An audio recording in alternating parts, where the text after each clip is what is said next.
Ayan, magpa-primer naman tayo. Ayan, itas natin, front bumper, X-Trail. So, ayan, wala na, primeran na natin. Hindi natin ano yung, mahaba na. So, ayan, primer tayo.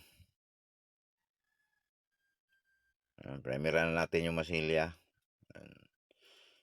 Maliit lang yung tingnan na tama, pero malaki yung lubog. Hinitga natin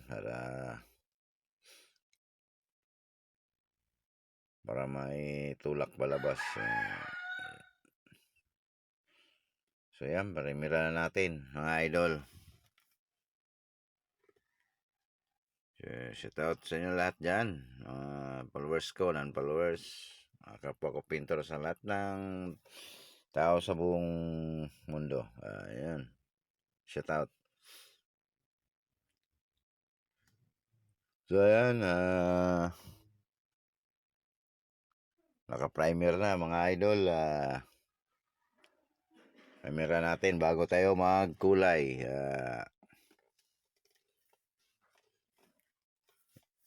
Yan, magkulay na tayo tapos tayo nag-primer. So mga lods, pinukulayan na natin.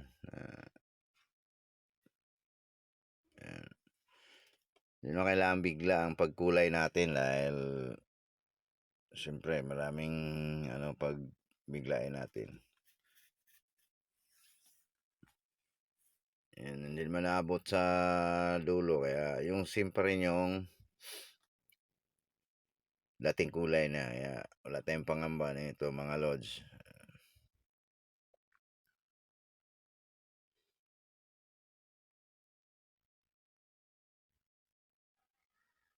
So yan mga idol, kulay na tayo.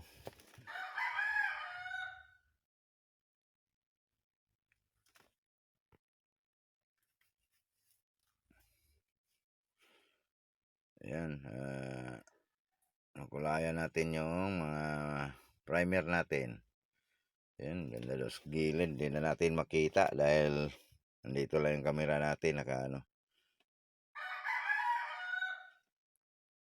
So ayan,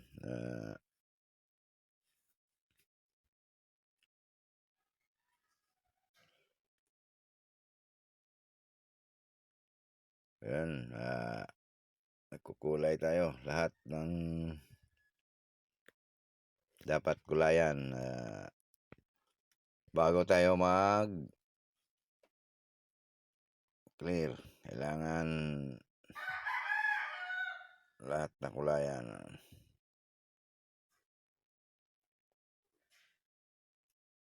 So ayan mga loads,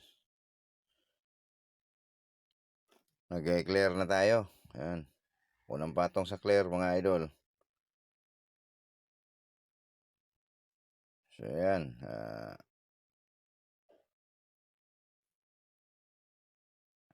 ayan, clear na mga idol.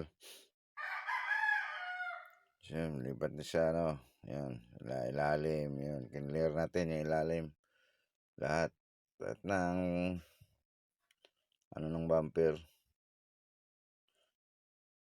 So bali ang natin mga loads, yung clear na lang magbubuo niyan. Yung kulay hindi natin buuin para iwas off color.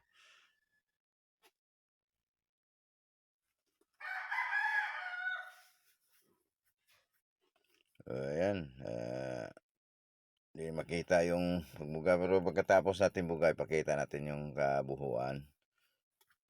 Naka-steady lang yung camera natin sa gilid.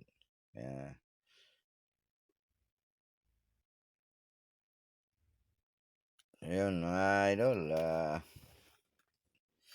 yung mga lamang patong na yung mga loads ang clear natin.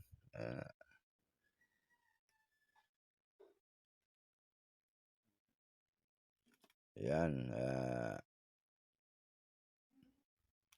hindi natin magitin yung clear natin ginamit.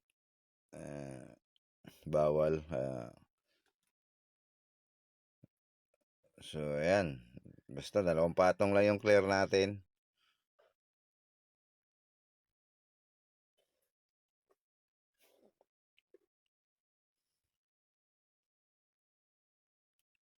So ayan, pati yung kabila, ayun lahat. Kasi naka-steady lang yung camera natin kaya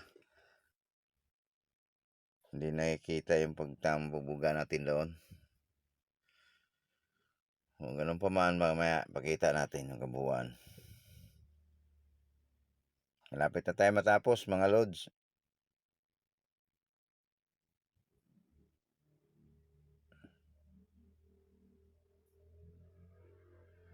Yun, yun ang kabuuan, pakita natin. Malapit tayo matapos mga lods. Yun, pakita natin. Yun, thank you for watching mga lods. Maraming salamat sa panonood. God bless you all. Yan, tapos na tayo.